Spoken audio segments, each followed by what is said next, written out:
कुछ नहीं कहूंगा। कानून व्यवस्था पे तो बड़ा सवाल और प्रश्न लगा है, क्योंकि एसएसपी के बंगले में घुस गए हों लोग, एसडीएम की पिटाई हो रही हो, ऐसो लोगों को गाली मिल रही हो, कोई अधिकारी नहीं बचा जो गाली ना खा गया हो, और ये सूचना आपको भी है। तो इसमें तो परीक्षा है, मैं समझता हूं। सबसे बड़ा उदाहरण तो सहारनपुर का है। ये सरकार अपनी परीक्षा में पास होती है कि फेल होती है, हमारा तो इंतजार उसी का है। जहां तक कार्यक्रमों का और नीतियों का है, क्योंकि बीजेपी के एक बड़े नेता ने बयान दिया है कि मुस्लिम समाज हवस मिटाने के लिए एक से ज्यादा शादी करता है। मैं आपसे कहना चाहता हूं कि इन बातों के बारे में मैं कुछ नहीं कहूंगा।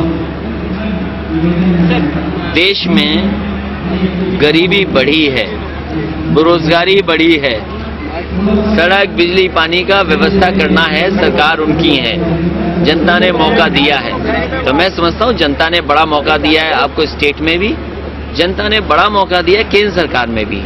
जिम्मेदारी है कि देश की तमाम समस्याओं का समाधान हो, प्रदेश की तमाम समस्याओं का समाधान हो। अच्छा, मेरा एक आखिरी सवाल है कि पेट्रोल पंप पे चिप को लेके बेईमानी हो रही है, आपने ईवीएम पे सवाल उठाया, क्या अभी भी आप इस स्टैंड पे हैं कि चुनाव में ईवीएम से कुछ घपला होता है? हम आया उसके बाद भी मैंने स्वीकार किया था, और मैंने कहा कि जो जनादेश जनता ने दिया हम उसको स्वीकार करते हैं।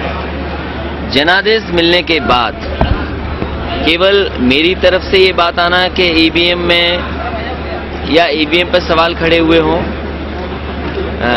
देश के तमाम दल, और आपको जानकारी होगी कि देश के तमाम विपक्षी दल सब इलेक्शन कमीशन से मिले थे, तमाम देश के विपक्षी दल राष्ट्रपति जी से भी मिले, और आज ही आपकी जानकारी में होगा कि चुनाव आयोग ने खुद कहा है कि हम ईवीएम को लेकर के सभी पार्टी की बैठक बुलाएंगे, और जो उनको शक है या जो जानकारी लेना चाहते हैं वो जानकारी इलेक्शन कमीशन देगा।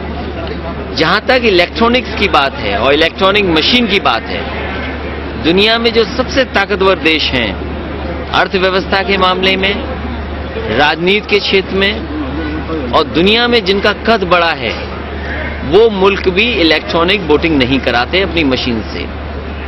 उदाहरण के लिए अमेरिका भी वोट नहीं करा रहा। यूरोप में कई देश हैं जो हमसे ताकतवर हैं, कई गुना ताकतवर हैं, जिनके आगे हम खड़ा होकर के ये कहते हैं कि हमारे देश में इन्वेस्टमेंट आए। जिन देशों के यहाँ जाकर के हम इन्वेस्टमेंट मांगते हैं, वो देश भी आज इलेक्ट्रॉनिक वोटिंग मशीन से वोट नहीं करवा रहे हैं। आखिरी सवाल है, शिवपाल